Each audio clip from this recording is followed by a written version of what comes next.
विद्यार्थियों,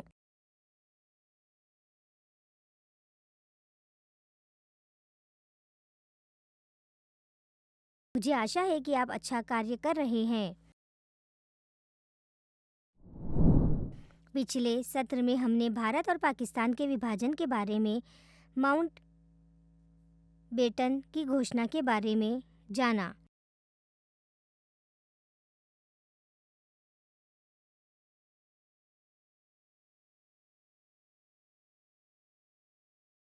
आइए 10वीं कक्षा सामाजिक अध्ययन से भारत में राष्ट्रीय आंदोलन, विभाजन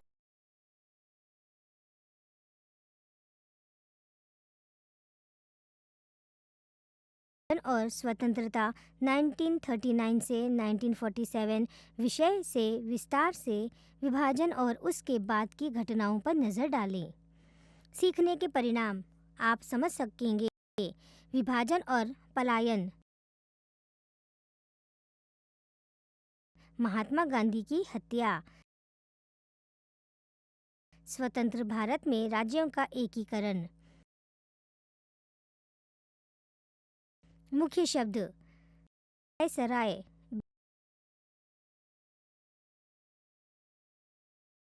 ब्रिटिश साम्राज्य की ओर से एक उपनिवेश में सत्ता का प्रयोग करने वाला शासक। परिसंघ, राज्यों का एक संघ जिसकी कुछ या अधिकांश राजनीतिक शक्ति एक केंद्रीय सत्ता में निहित होती है।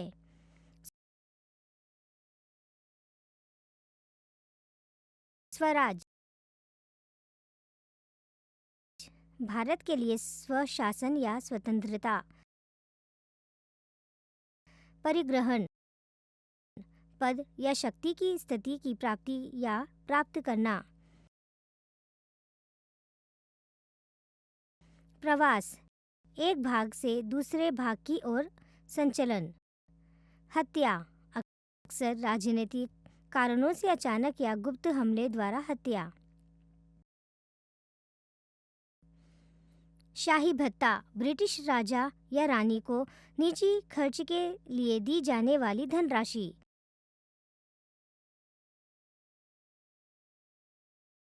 संकल्पना मानचित्र की जांच करें। 1947 में देश के विभाजन ने कई लोगों के लिए दर्दनाक और अकल्पनीय स्थिति पैदा कर दी।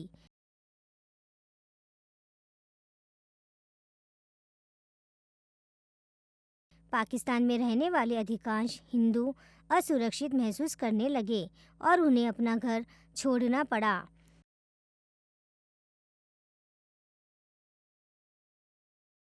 भारतीय क्षेत्र में रहने वाले मुसलमानों के लिए भी यही बात लागू थी। विभाजन पूरी आबादी को पसंद नहीं था और कई लोग यह समझ नहीं पा रहे थे कि उन्होंने इस बड़ी कठिनाई से क्यों गुजरना पड़ा।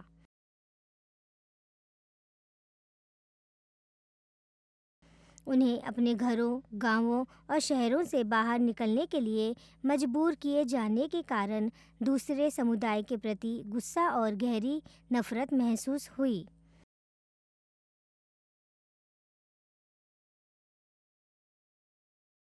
हिंदू और मुस्लिम दोनों मिलकर लगभग 1.5 करोड़ लोग विस्थापित हुए थे।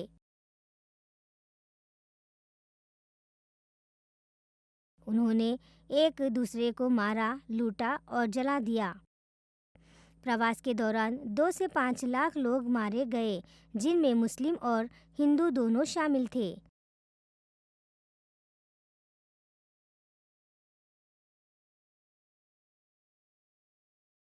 कुछ लोग अपने ही देश में शरणार्थी बन गए थे, शिविरों में रहते थे। उन्हें आश्रय खोजने के लिए ट्रेनों में यात्रा का सहारा लेना पड़ा।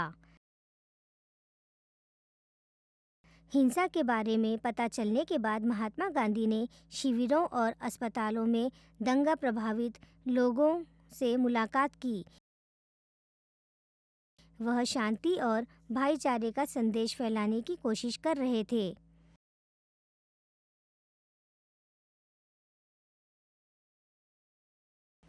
यह वह आज़ादी और स्वराज नहीं था जिसे हासिल करने के लिए उन्होंने और अन्य स्वतंत्रता सेनानियों ने खून पसीना और आंसू बहाए थे।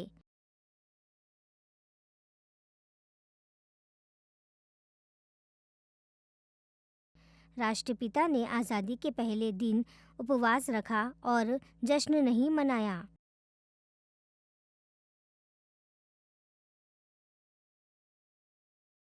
भारत में मुसलमानों की सुरक्षा सुनिश्चित करने के लिए कांग्रेस ने दो राष्ट्रीय समाधान को स्वीकार नहीं करने के बावजूद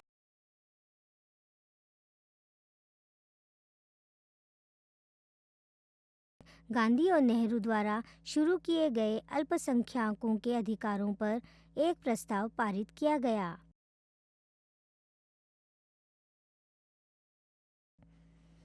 पाकिस्तान में स्थिति के बावजूद कांग्रेस भारत की विविधता के लिए प्रतिबद्ध रही है और एक लोकतांत्रिक और धर्मनिरपेक्ष राज्य में विश्वास करती थी जहां सभी नागरिकों को उनके धर्म की परवाह किए बिना समान अधिकार और सुरक्षा का आनंद मिलता है।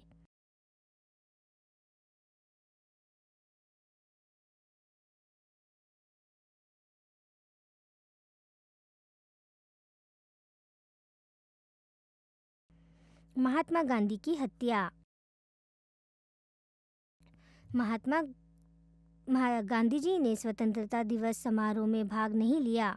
इसके बजाय वह 15 अगस्त 1947 को नोआखाली बंगाल में हुए दंगे में शामिल शांति लाने की कोशिश कर रहे थे।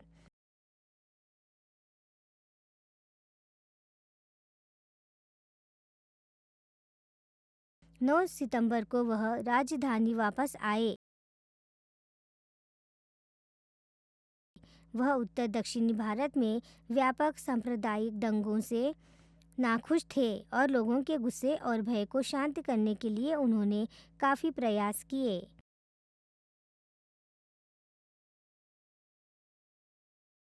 हालांकि कुछ लोग भारतीय राजनीति में गांधी जी की भूमिका से नाराज थे। 28 जनवरी 1948 को उनके जीवन पर एक असफल प्रयास किया गया था। आज़ादी के 6 महीने से भी कम समय बाद 30 जनवरी 1948 की शाम को गांधी जी को सर्वधर्म प्रार्थना सभा के लिए जाते समय 3 गोलियों से मार दिया गया था।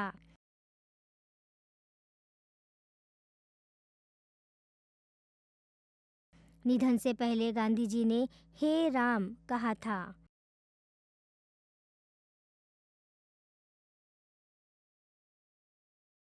उनका हत्यारा नाथूराम गोडसे तुरंत घटनास्थल से भाग गया, लेकिन बाद में बम्बई में पकड़ा गया।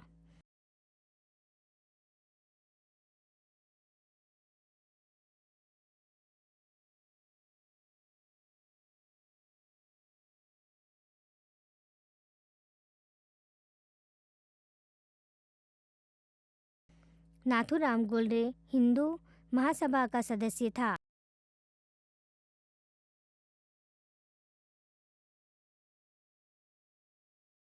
गांधी जी की हत्या ने कई लोगों को संगठन के खिलाफ कर दिया।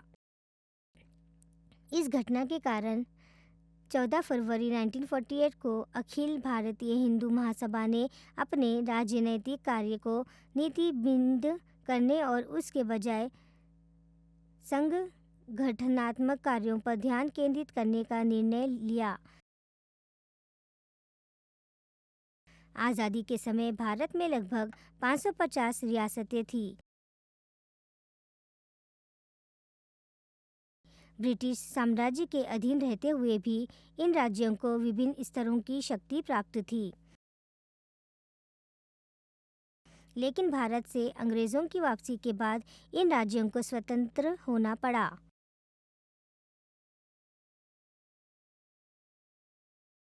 इन रियासतों को यह निर्णय लेने का विकल्प दिया गया कि स्वतंत्र रहना चाहते हैं या भारत या पाकिस्तान में शामिल होना चाहते हैं।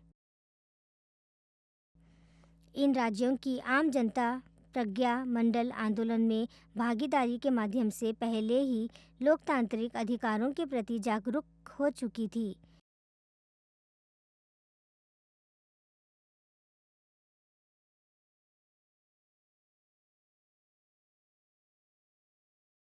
वे नहीं चाहते थे कि राजसी परिवार उन पर शासन करते रहे।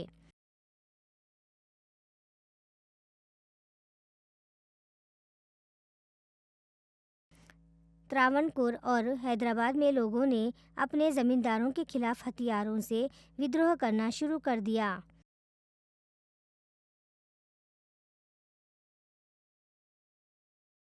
कांग्रेस ने इन रियासतों के लोगों के आंदोलन का समर्थन किया और घोषणा की कि उन्हें देश का नया संविधान बनाने में भारत के साथ शामिल होना चाहिए।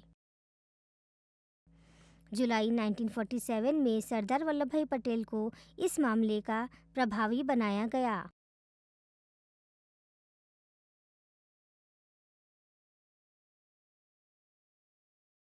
उन्होंने भारत में शामिल होने की आवश्यकता के बारे में राजकुमारों के साथ चर्चा शुरू की। उन्होंने यहाँ तक की घोषणा की कि यदि वे ऐसा करने में विफल रहे तो एकीकरण की प्रक्रिया को पूरा करने के लिए सेना भेजनी होगी। 15 अगस्त 1947 तक कश्मीर, हैदराबाद और जूनागढ़ को छोड़कर सभी राज्य भारत के साथ विलय पत्र पर हस्ताक्षर करने के लिए सहमत हो गए थे। अगले 2 वर्षों में इन बचे हुए राज्यों को भी इसमें शामिल करा लिया गया।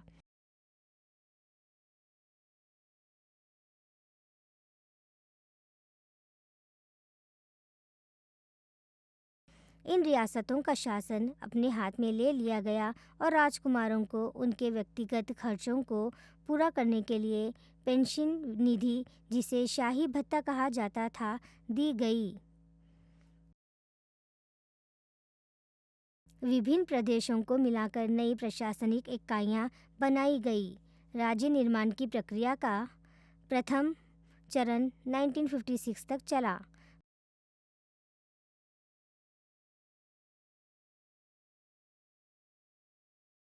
हालांकि घटनाओं के एक रोचक मोड़ में 1971 में भारत सरकार ने पूर्व राजसी परिवारों द्वारा इस्तेमाल किए जाने वाले शाही भत्ता और उपाधियों को समाप्त कर दिया। जिस आधुनिक भारत को हम आज जानते हैं वह 1947 में अस्तित्व में आया था। यह निम्न मानव विकास संकेतकों और खराब बुनियादी ढांचे वाला एक गरीब देश था।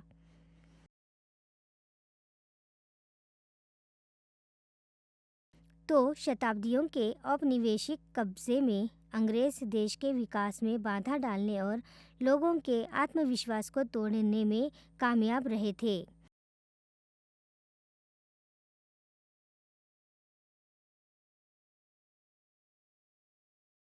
भारत के लिए एक आधुनिक, आत्मनिर्भर और न्याय संगत राष्ट्र का निर्माण एक चुनौती और आवास दोनों रहा है। तो इस वीडियो में हमने सीखा है, पहला, भारत का विभाजन पाकिस्तान में कैसे हुआ। दूसरा, महात्मा गांधी की हत्या के बारे में और तीसरा, भारत में विभिन्न राज्यों का पुनर्गठन कैसे किया गया।